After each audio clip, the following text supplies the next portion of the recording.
Voilà, bonjour, c'est Stéphane et bienvenue dans cette nouvelle vidéo dans laquelle je vais parler de la cause de la souffrance. Alors la souffrance, c'est quoi? Eh bien, on peut penser que la souffrance, c'est toutes ces situations dans lesquelles on se sent mal.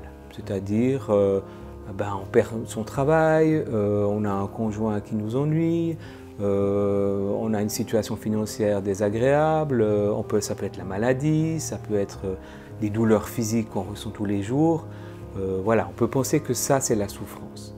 Ou alors, on peut essayer de prendre un autre angle de vue, en se disant, ok, tout ce que je vis, ça a toujours existé. La maladie, Est-ce que la souffrance, finalement, n'est pas plutôt ce qu'on pense de la situation? Ce qu'on pense de la situation va créer en nous des émotions, des réactions qui vont nous faire souffrir, ou en tout cas, nous faire penser qu'on souffre. La souffrance au départ, ou en tout cas la douleur au départ, est une manifestation physique dans le corps. Elle peut être aussi un sentiment désagréable, quelque chose un peu comme une ombre ou une émotion qu'on considère comme pas agréable. Voilà, on va appeler ça souffrance. Mais ça, c'est juste de la douleur et quand on l'observe simplement, on va voir que c'est pas si insupportable que ça. Mais ce qui rend insupportable, c'est notre jugement qu'on a sur ce qui se passe, notre opinion qu'on a sur ce qui se passe, notre vision, notre manière de voir les choses. C'est notre interprétation de ce qui se passe qui va créer cette souffrance et c'est essentiellement mental. Ce sont des pensées, ce sont des idées qu'on se fait par rapport à ce qui se passe. Et ces idées ne vont pas changer ce qui se passe, mais elles vont changer la manière dont on va se sentir. Et plus on va avoir une image négative de ce qui se passe, plus on va vouloir que les choses soient différentes, plus on va créer un stress en nous, et on appelle ça la souffrance, parce que ça va vraiment amplifier la douleur, amplifier la situation. On va comme donner de l'énergie à ce qui est, en fait, à ce qui est en train de se passer.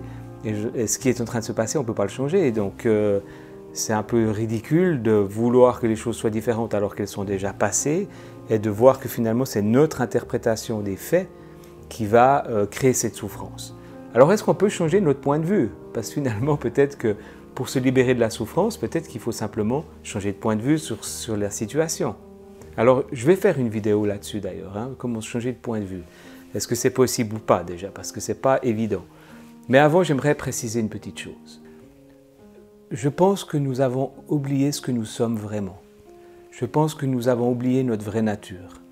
Notre vraie nature, c'est tout de même d'aimer, d'être joyeux, d'être enthousiaste. Il suffit de regarder un bébé. Regardez comme il est un bébé. Il est là, il ne juge pas le monde. Il vit tout simplement, il ressent les choses, il pleure, mais 2 minutes après, il est capable de rigoler si on lui met un jouet sous les yeux. Il vit l'instant présent et il accueille tout ce qui arrive. Et pour lui, pleurer, c'est pas mal, rigoler, c'est pas mal. Enfin, il ne fait pas de différence entre les situations qu'il vit.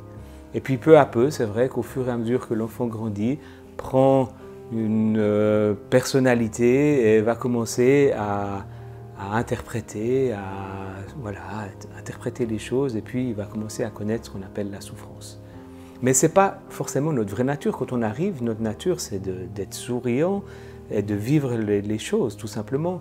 Alors, à un moment donné, effectivement, on va avancer dans la vie et on va penser, parce qu'on ne vit pas toujours cette joie, bien évidemment, il y a des choses qui nous font mal, il y a des choses qui créent des réactions en nous, et on va penser que pour être heureux, pour être cette joie, il faut trouver un conjoint, il faut trouver le bon conjoint pour être heureux, il faut trouver un bon job, il faut avoir une maison, il faut faire du sport.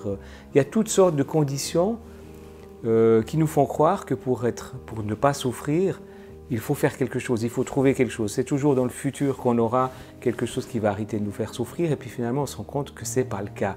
Parce que même quand on trouve le bon conjoint, et encore faut-il le trouver, au bout de quelques années ça ne se passe pas forcément comme ça parce que la personne elle a ses réactions, sa manière d'être et si on ne l'accepte pas telle qu'elle est, on risque de souffrir à nouveau et le bonheur c'est éphémère, ça ne dure pas quand c'est lié à un événement ou à une situation ou à une personne parce que les choses changent tout le temps et ce n'est pas possible de maintenir les choses, on n'arrive pas à les figer, on vieillit, voilà, on évolue.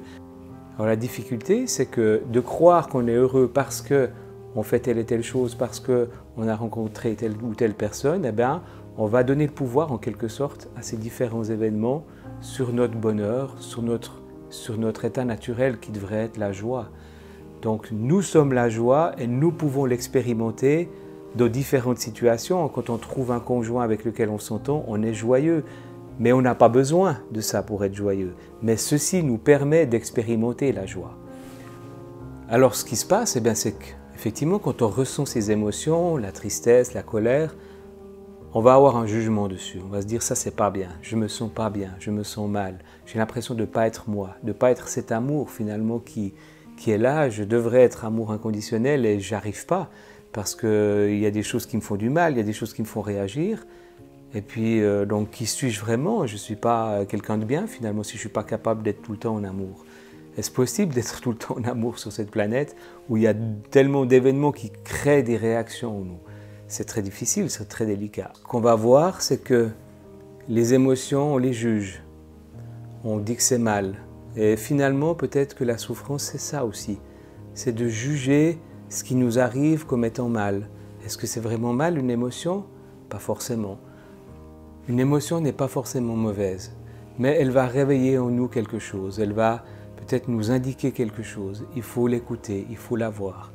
Maintenant, avec cette émotion, on va culpabiliser parce qu'on va se dire si je suis l'amour, je ne devrais pas ressentir ça. C'est totalement faux. L'amour, c'est pas ne pas ressentir les choses. L'amour, c'est être capable de voir les choses telles qu'elles sont. C'est complètement différent.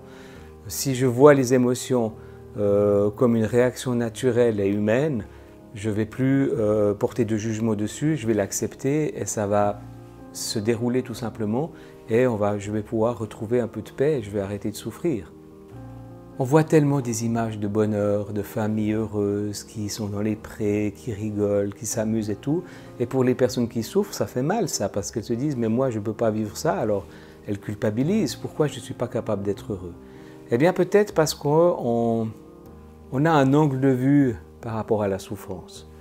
On se dit, ok, se sentir mal, c'est pas bien, je devrais me sentir bien parce que je suis amour, parce que je suis joie, mais c'est pas ce que je vis, donc je culpabilise de pas l'être, je me juge de pas être capable, enfin voilà, c'est toute une série d'interprétations qu'on a, et on voit la souffrance comme étant quelque chose de mal. Et si la souffrance, c'était notre meilleur ami? Et si la souffrance était là exprès pour nous rappeler ce que nous sommes vraiment, pour nous rappeler que nous sommes cet amour, mais que nous ne sommes pas les événements qui se passent, nous ne sommes pas forcément les émotions qui se passent en nous, nous les percevons, nous en avons conscience, mais est-ce que nous sommes vraiment tout ça? Est-ce que la souffrance ne provient pas du fait que nous impliquons tellement dans ce qui nous arrive, à des histoires qu'on se raconte à propos de nous-mêmes? Est-ce que finalement, on ne devrait pas mettre un écart entre ces histoires qu'on se raconte et le fait qu'on puisse les observer, ces histoires, mettre un espace entre les deux. J'aime bien donner cette image de séparer les faits. Il y a l'histoire qu'on se raconte et il y a nous-mêmes qui sommes en train d'observer cette histoire qu'on se raconte. Est-ce qu'on ne pourrait pas finalement aller écouter une autre histoire? Un peu comme un poste de radio, si on se raconte des histoires qui sont négatives sur nous, eh bien est-ce qu'on ne pourrait pas changer de poste? C'est vrai que c'est quand même incroyable. On se lève le matin et la première chose qu'on fait, c'est de se punir avec des jugements qu'on a sur nous-mêmes, sur notre histoire, sur notre vie. On n'est pas capable, on a une image très négative de nous. On fait des efforts pour être gentil avec les autres, on les félicite, on leur dit bravo, c'est génial et tout. Mais la première personne avec laquelle on devrait faire ça, c'est nous. Parce que finalement, c'est avec nous-mêmes que nous sommes toute la journée. Alors pourquoi on ne se félicite pas?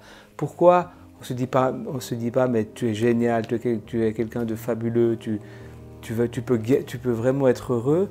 On n'y arrive pas. Et ça, c'est la grande question. Pourquoi on n'arrive pas, quand on souffre, à remettre de la joie dans notre vie, finalement?